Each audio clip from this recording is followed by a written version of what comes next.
কিছুক্ষণ আগে নির্ধারিত সময় দুপুর 1:30টার কিছু আগেই আমরা দেখলাম যে ফিতে কেটে উদ্বোধন করলেন, শিলান্যাস করলেন বাবরি মসজিদের হুমায়ুন কবির।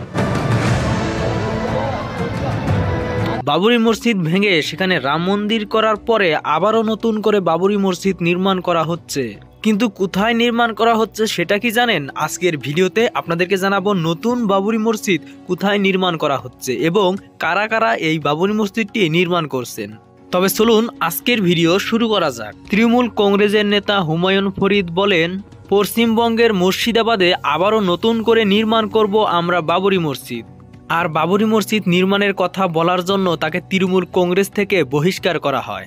তবুও তিনি পিছে হাঁটেনি, তিনি জোর গলায় বলেন আমরা বাবরি মসজিদ নির্মাণ করবই এই মুর্শিদাবাদের মাটিতেই।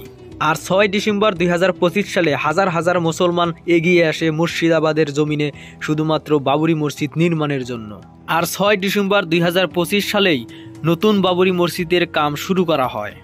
আর এই মসজিদ নির্মাণ করার জন্যই হুমায়ুন ফরিদকে বহিষ্কার করা হয় তৃণমূল থেকে। তবে যাই হোক, তিনি কিন্তু পিছে হাঁটেনি, অলরেডি কাম শুরু করে দিয়েছে। আর কয়েক মাসের মধ্যেই বা কয়েক বছরের মধ্যেই আবারও আমরা নতুন করে দেখতে পাবো নতুন বাবরি মসজিদ। তবে যাই হোক, এখানে প্রশ্ন আমার একটাই, আমাদের আগের বাবরি মসজিদ যতটা আমাদের কাছে গুরুত্বপূর্ণ ছিল, আর এক মুসলমানের অন্তরে ছিল, হৃদয়ে গাথা ছিল, আজও ভুলতে পারবে না ভারতের মুসলমান বাবরি মসজিদকে। তবে এই নতুন বাবরি মসজিদ সেই বাবরি মসজিদের জায়গায় আদৌ যেতে পারবে কিনা আমি জানি না।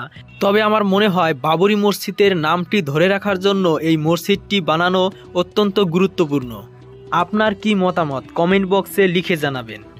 আর আজকের ভিডিও এখানে শেষ করছি, দেখা হচ্ছে আবারও পরবর্তী নেক্সট কোনো ভিডিওতে। এই পর্যন্ত সবাই ভালো থাকবেন, সুস্থ থাকবেন।